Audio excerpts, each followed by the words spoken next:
আসসালামু আলাইকুম রহমতুল্লাহি ওবরাকাতুহ ইন্নাল হামদুলিল্লাহ ওয়াসসালাতু ওয়াসসালামু আলা রাসূলিল্লাহ বাদ। সম্মানিত দর্শক শ্রোতা, কাছে দূরে, দেশে কিংবা প্রবাসে যে যেখান থেকে আমাদের দেখছেন শুনছেন, সবাইকে জানাই আন্তরিক অভিনন্দন। আশা করছি এই সুন্দর সকালে আল্লাহ রাব্বুল আলামিনের মেহেরবানিতে ভালো আছেন। আমরা দোয়া করি রব্বুল আলামিন সবাইকে রহমতময় বরকতময় জীবন দান করুন। আপনারা জানেন এই টিভি চ্যানেলে প্রতিদিন আলোকিত জীবন গড়ার তাগিদে দেশের প্রাজ্ঞ বিজ্ঞ অভিজ্ঞ ইসলামিক স্কলারদের আমরা আমন্ত্রণ জানিয়ে থাকি। সে ধারাবাহিকতায় আজ আমরা আমন্ত্রণ জানিয়েছি দেশের একজন বিশিষ্ট ইসলামী চিন্তাবিদকে। আমাদের সঙ্গে যোগ দিয়েছেন মাদ্রাসা দারুত তাকওয়া ঢাকার সম্মানিত প্রতিষ্ঠাতা পরিচালক মুফতি মোহাম্মদ রুহুল আমিন। আসসালামু আলাইকুম রহমতুল্লাহি ওয়াবারাকাতুহু। ওয়ালাইকুম আসসালাম রহমতুল্লাহি ওয়াবারাকাতুহু। মোহতারাম, কেমন আছেন? আলহামদুলিল্লাহ, আপনি ভালো আছেন? আলহামদুলিল্লাহ। প্রিয় দর্শক শ্রোতা, আজ আমাদের আলোচ্য বিষয় হলো ইসলামের দৃষ্টিতে বৃক্ষরোপণ ও বনায়নের গুরুত্ব। বৃক্ষরোপণ এবং বনায়ন এই বিষয়গুলো এমন প্রাচীন যে আল্লাহ রাব্বুল আলামিন মানুষকে পৃথিবীতে পাঠাবার আগে তাদের বেঁচে থাকার তাগিদে এই পৃথিবীকে পত্রপল্লবে বৃক্ষতরুলতায় সাজিয়েছেন এবং মানুষের বসবাসের উপযোগী করেছেন। বৃক্ষ এবং বনাঞ্চল শুধু আমাদের শ্বাস প্রশ্বাস এবং বেঁচে থাকার তাগিদেই নয়, আমাদের জন্য রিজিক, আমাদের জন্য খাদ্য এবং আমাদের জন্য যাবতীয় অন্যতম পুষ্টির উপাদান বহন করে। তাই বৃক্ষরোপণ এবং বনায়ন এটা মূলত আমাদের জীবনেরই অংশ। আমাদের জীবন প্রকৃতি এবং পৃথিবীর বাইরে নয়, বরং এসব নিয়ে আমাদের জীবন। কিন্তু শিল্পায়ন এবং নগরায়নের এই আধুনিকতার ছোঁয়ায় ধীরে ধীরে বৃক্ষ এবং বনাঞ্চল ক্ষতিগ্রস্ত হচ্ছে। এমন বাস্তবতায় কোরআন সুন্নাহর আলোকে ইসলামের দৃষ্টিতে বৃক্ষরোপণ এবং বনায়ন নিয়ে আলোচনা করা অত্যন্ত গুরুত্বপূর্ণ। আমরা আমাদের সীমাবদ্ধ সময়ের মধ্যে এ বিষয়ে আমাদের সম্মানিত অতিথির কাছ থেকে জানব ইনশাআল্লাহ। আলহামদুলিল্লাহি রাব্বিল আলামিন ওয়াসসালাতু ওয়াসসালামু আলা সাইয়্যিদিল মুরসালিন ওয়া আলা আলিহি ওয়া আসহাবিহি আজমাইন, আম্মা বা'দ। ফাউযু বিল্লাহি মিনাশ শাইতানির রাজীম। বিসমিল্লাহির রহমানির রহিম। ওয়া ইয ক্বালা রাব্বুকা লিল মালাইকাতি ইন্নী জাঈলুন ফিল আরদি খলিফা। আলহামদুলিল্লাহ, আল্লাহ পাকের দরবারে লাখো কোটি শুকর যে আজকের এই সুন্দর সময়ে সুন্দর সকালে গুরুত্বপূর্ণ একটি বিষয় নিয়ে আলোচনা করার এবং দর্শকদের শোনার আল্লাহ সুযোগ দিয়েছেন। শুকর আদায় করছি আলহামদুলিল্লাহ। আপনাকে আন্তরিকভাবে মোবারকবাদ জানাচ্ছি। বর্তমান সময়ের প্রেক্ষাপট অনুযায়ী এবং আমাদের বেঁচে থাকা অন্যতম অবলম্বন এই বৃক্ষ এবং বনাঞ্চল, সে একটা গুরুত্বপূর্ণ বিষয় বৃক্ষরোপণ এবং বনায়ন সংক্রান্ত যে বিষয়টি আজকে আলোচনার জন্য নির্ধারণ করেছেন। আল্লাহ আপনাকে সর্বোত্তম বিনিময় দান করেন। আল্লাহ রাব্বুল ইজ্জত আমাদেরকে এই দুনিয়াতে তার খলিফা হিসাবে প্রেরণ করেছেন। আল্লাহ স্পষ্ট ঘোষণা করেছেন, ইন্নী জাঈলুন ফিল আরদি খলিফা, আমি দুনিয়াতে আমার খলিফা প্রতিনিধি প্রেরণ করতে চাই।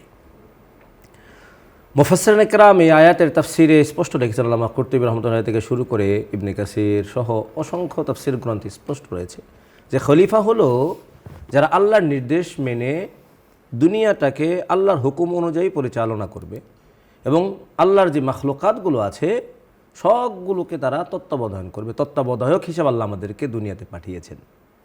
তো সারা দুনিয়ার ভারসাম্য রক্ষা করা এবং এই দুনিয়াকে যথাযথভাবে পরিচালনা করার দায়িত্ব আল্লাহ তাআলা মানুষকে দিয়েছেন। সেই বিবেচনায় সারা পৃথিবী কিভাবে সুন্দর এবং সবুজ থাকবে, মানুষ এবং প্রত্যেকটা মাখলুকের প্রয়োজন পূরণ হবে, এই দিকে লক্ষ্য রাখাও মানুষ হিসাবে আমাদের জিম্মাদারি এবং দায়িত্ব, যেহেতু আমরা আল্লাহ তাআলার প্রতিনিধি। দ্বিতীয়ত, আল্লাহ রাব্বুল ইজ্জত এই দুনিয়াটাকে বিশৃঙ্খলা সৃষ্টি করা এবং এর মধ্যে কোনো প্রকারের অসঙ্গতি এবং অশান্তি তৈরি করতেও আল্লাহ নিষেধ করেছেন। ওয়ালা তুফসিদু ফিল আরদি বা'দা ইসলাহিহা। আল্লাহ বলেন সূরা আরাফে যে তোমরা দুনিয়াটাকে সংশোধন হওয়ার পরে তোমরা এখানে বিশৃঙ্খলা সৃষ্টি করো না। তাহলে আল্লাহর পক্ষ থেকে বিশৃঙ্খলা এবং যে কোনো অসঙ্গতি স্বাভাবিক ভারসাম্যকে নষ্ট করা আল্লাহ পাক আমাদেরকে নিষেধ করেছেন প্রত্যেকটা জায়গায়। এখন কথা হলো যে এই সমাজ ব্যবস্থাটাকে ভারসাম্য এবং সমাজের প্রয়োজন পূরণের জন্য বৃক্ষের কি পরিমাণ প্রয়োজনীয়তা রয়েছে। যে আমরা মেডিকেল সায়েন্সের দিকে একটু নজর দেই, বা আমাদের জীবন ধারণের জন্য সবচেয়ে গুরুত্বপূর্ণ উপাদান হলো অক্সিজেন, যেটা আমরা নিয়মিত গ্রহণ করি, এবং আমরা নিয়মিত গ্রহণের পরে যেটাকে ছেড়ে দেই সেটার নাম হলো কার্বন ডাইঅক্সাইড, যেটা বিষাক্ত। যদি এই সমাজ বৃক্ষগুলো আমাদেরকে অক্সিজেন সরবরাহ না করতো, আর তারা যদি আমাদের এই কার্বন ডাইঅক্সাইডটাকে গ্রহণ না করতো, তাহলে এই পৃথিবীটা কোনোভাবেই বাস উপযুক্ত থাকতো না।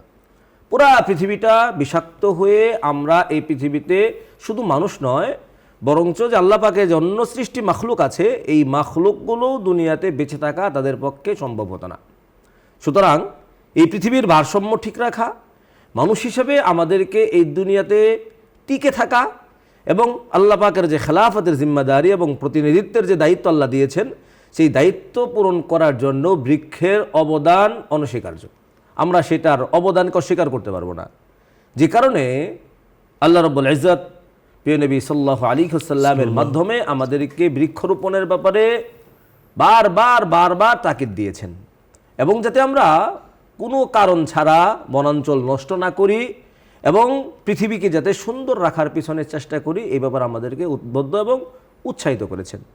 এক হাদিসে প্রিয় নবী সাল্লাল্লাহু আলাইহি ওয়াসাল্লাম ইরশাদ ফরমান, বুখারীর বর্ণনা, মা মিন মুসলিমিন ইয়াজরাউ যারআন আও ইয়াগরিসু গারসান, যে কোনো মুমিন মুসলমান যদি একটি বৃক্ষ রোপণ করে, একটা ফলজ বৃক্ষ সে রোপণ করে, এবং সেই ফল থেকে যে কোনো একটা পাখি হোক মানুষ হোক কেউ যদি সেখান থেকে গ্রহণ করেন, তাহলে এই ব্যক্তি সাদকা করার সওয়াব অর্জন করবেন। অর্থাৎ একটা গাছ আমি রোপণ করলাম, এই গাছটা যদি বড় হয়, ফল দেয়, এই ফল কেউ গ্রহণ করেন, সেটা আমার জন্য সাদকা। সেখান থেকে যদি কেউ ছায়া গ্রহণ করেন, এটা আমার জন্য সাদকা, এবং পরবর্তীতে এটা দ্বারা যে কেউ উপকৃত হয়, সেটা আমার জন্য সাদকা। আর এই হাদিসে নবী সাল্লাল্লাহু আলাইহি ওয়াসাল্লাম স্পষ্ট বলেছেন যে যদি কেউ চুরিও করে নেয় এই সম্পদ থেকে, গাছ আমি রোপণ করে রেখে দিয়েছি, কেউ একজন চুরি করে সম্পদ নষ্ট করেছে নিয়ে গেছে, সেখান থেকেও আমার জন্য সদকার সওয়াব লেখা হবে। সুবহানাল্লাহ।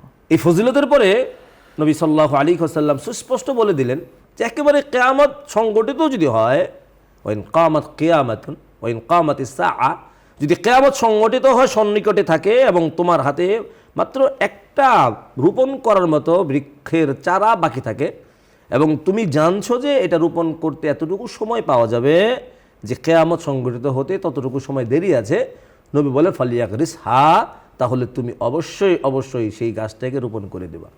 পৃথিবীতে বৃক্ষরোপণের গুরুত্বের বিষয়ে এর চেয়ে গুরুত্বপূর্ণ কোনো কথা আর কেউ বলতে পারেন না, আর কোনোভাবে আসা সম্ভব না যে একটা মানুষ পৃথিবীর শেষ মুহূর্ত, এরপরে পৃথিবীটা ধ্বংস হয়ে যাচ্ছে, ধ্বংসের মধ্যে আবার নির্মাণের নির্দেশনা দিচ্ছেন, যে ধ্বংস হয়ে যাচ্ছে, পৃথিবীটা এই মুহূর্তে শেষ হয়ে যাবে, বরঞ্চ কিয়ামত কায়েম হয়ে যাবে, কিয়ামতের পরে এই পৃথিবী আর থাকবে না, নতুন আরেকটা অবস্থা তৈরি হবে।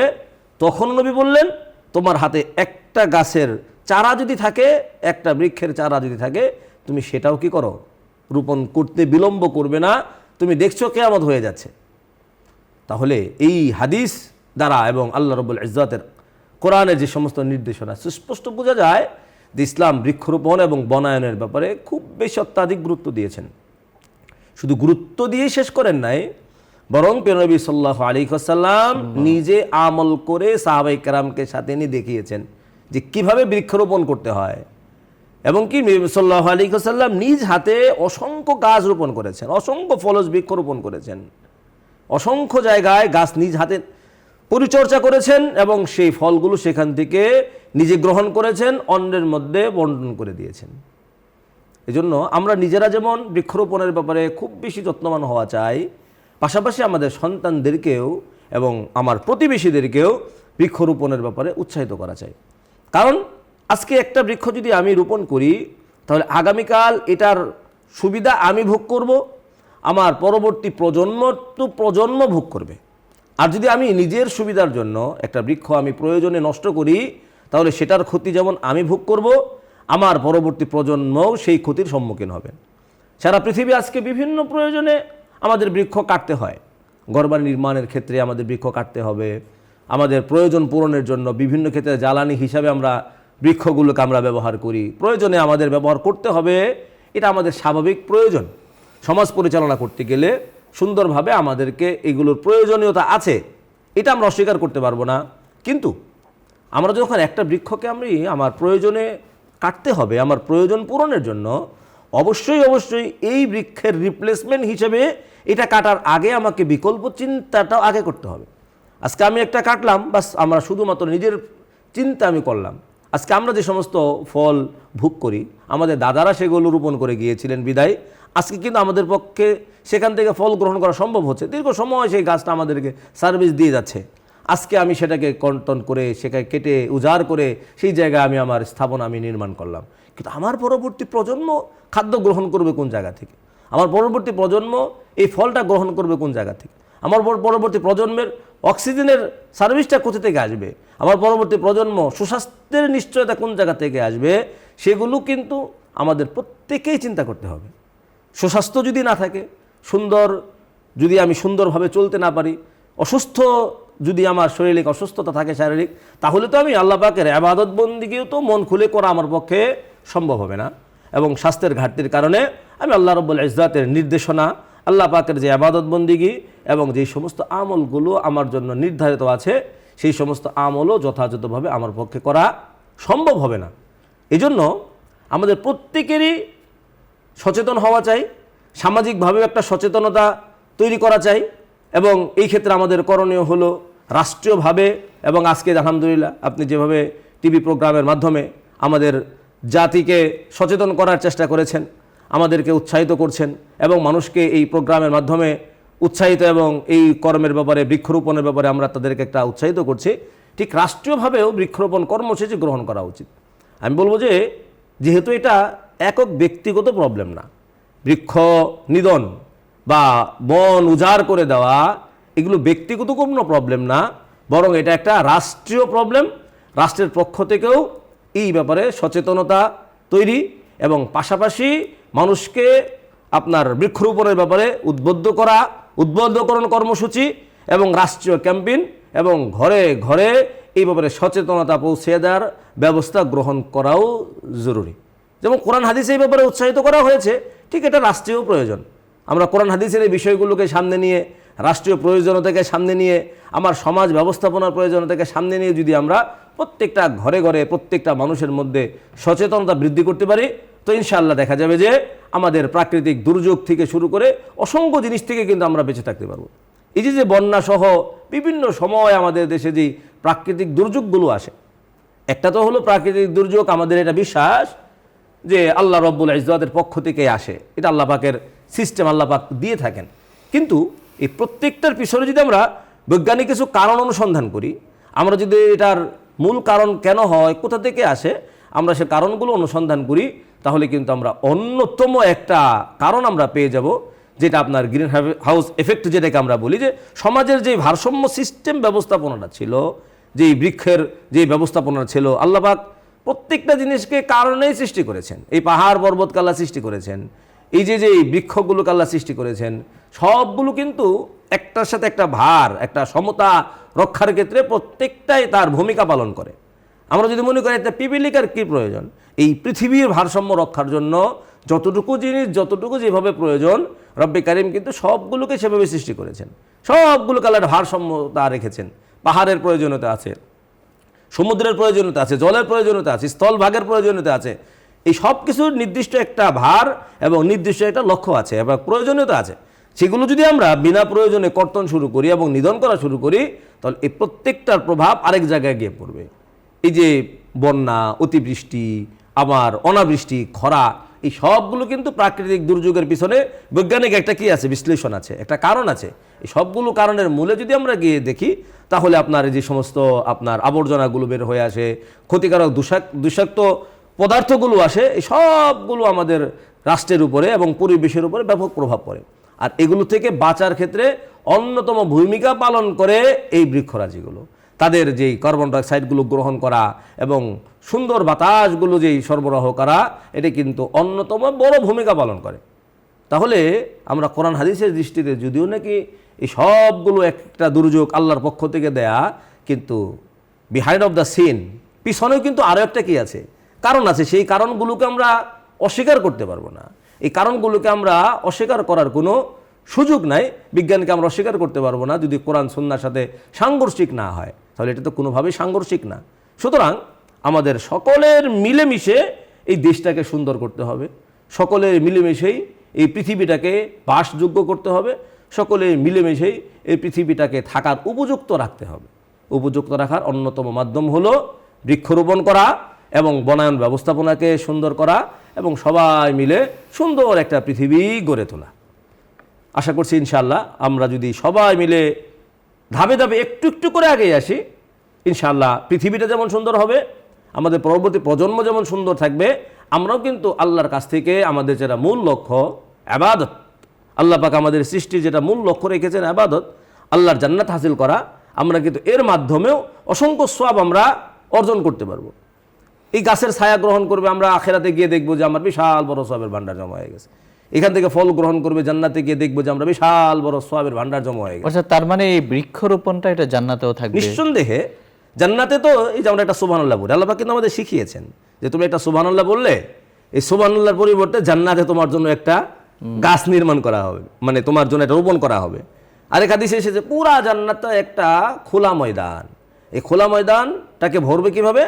আমাদের নেক আমলের মাধ্যমে এক একটা বৃক্ষরোপণ করা হবে, আমাদের নেক আমলের মাধ্যমে সেখানে একটা বালাখানা তৈরি করা হবে, আমার নেক আমলের মাধ্যমে সেখানে সাজানো হবে। তার মানে এই বৃক্ষরোপণগুলো এই সিস্টেমে, তার কারণ ওইখানে আমাদের ফল খেতে হবে, সেখানে আমাদের ফলের ব্যবস্থা থাকবে, ওইখানে আমাদের ধান চাষের ব্যবস্থা থাকবে, চাষিদের জন্য সকল কিছুর ব্যবস্থাপনা আছে। এই দুনিয়াতে যা আছে সব কিছু ব্যবস্থাপনা সম্পর্কে কোরআনে কি কোনো কিছু বলা আছে? বৃক্ষ, কোরআন কি এই বিষয়গুলো এসেছে?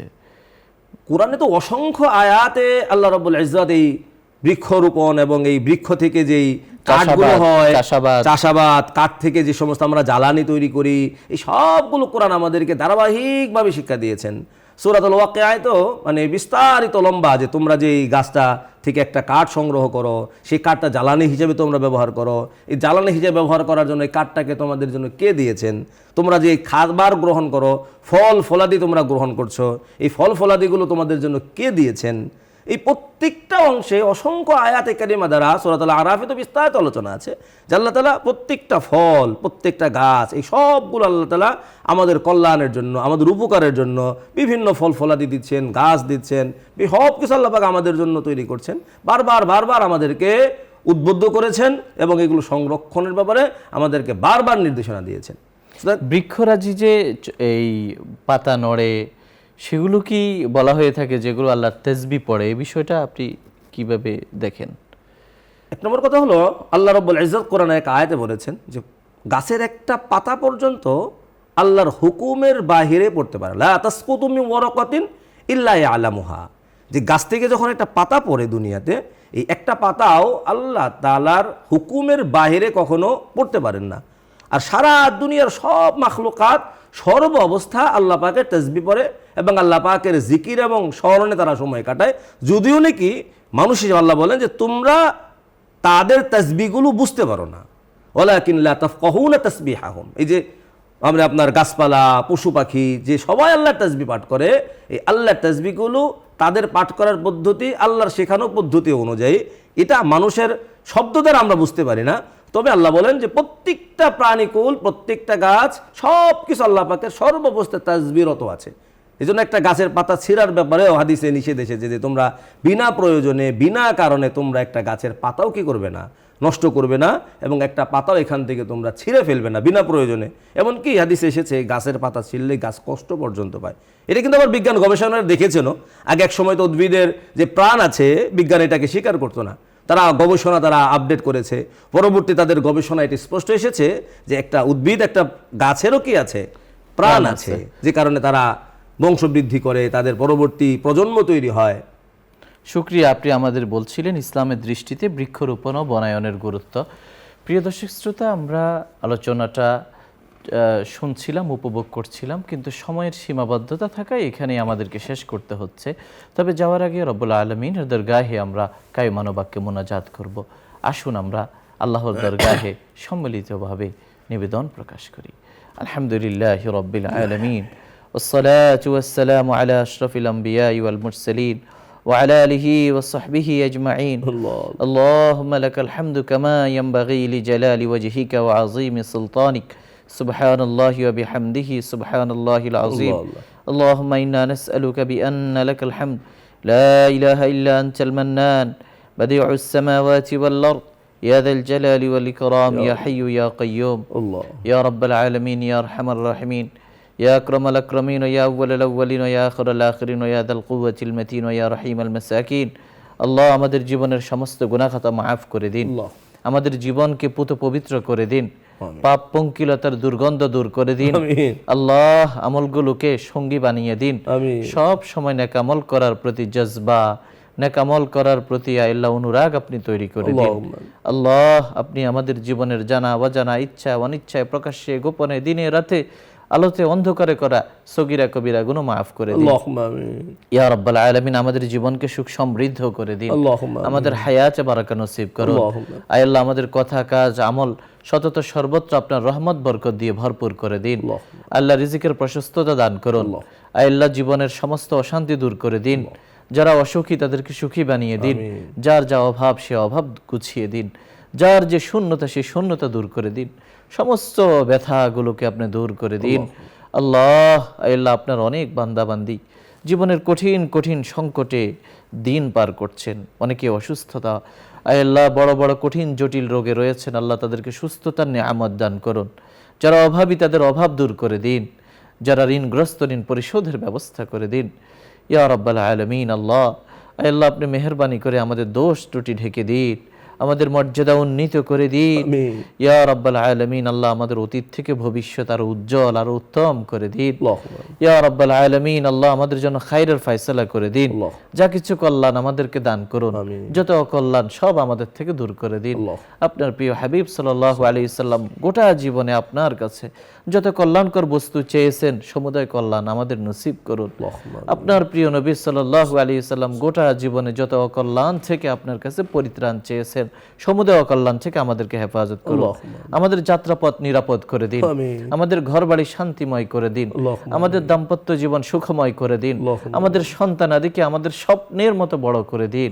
আল্লাহ তাদের সমস্ত সংকট সমস্যা অসুস্থতা রোগ ব্যাধি আল্লাহ সীমাবদ্ধতা আপনি দূর করে দিন। আল্লাহ এই দেশের উপর খাস রহমত নাজিল করুন। যে দেশের আকাশে বাতাসে আল্লাহ আলো বাতাসে আমাদের বেড়ে ওঠা সেই দেশকে আপনি কবুল করুন। সেই দেশের অর্থনীতির গতি সচল করে দিন, এই দেশকে দুর্নীতি মুক্ত করে দিন, এই দেশের মানুষের চরিত্র ভালো করে দিন, এই দেশের মানুষকে হেদায়েতের পথে পরিচালিত করুন। এই অনুষ্ঠানের মাধ্যমে দিনের যে খেদমাত হচ্ছে এর পেছনে যারা আছেন, যারা পৃষ্ঠপোষকতা করছেন, যারা কলাকৌশলী রয়েছেন, যারা পরিচালনা করছেন, আল্লাহ যারা অর্থ ব্যয় করছেন, যারা দিক নির্দেশনা দিচ্ছেন, সবাইকে আপনি আপনার শান অনুযায়ী প্রতিদান দান করুন। ব্যবসায়ী ভাইদের ব্যবসা বাণিজ্য বারাকা নসিব করুন, প্রত্যেককে হায়াতে তয়্যিবা তওয়িলা নসিব করুন। যারা ইন্তেকাল করেছেন মাগফিরাত করে দিন, যারা জীবিত আছেন হেদায়েতের পথে আল্লাহ পরিচালিত করুন।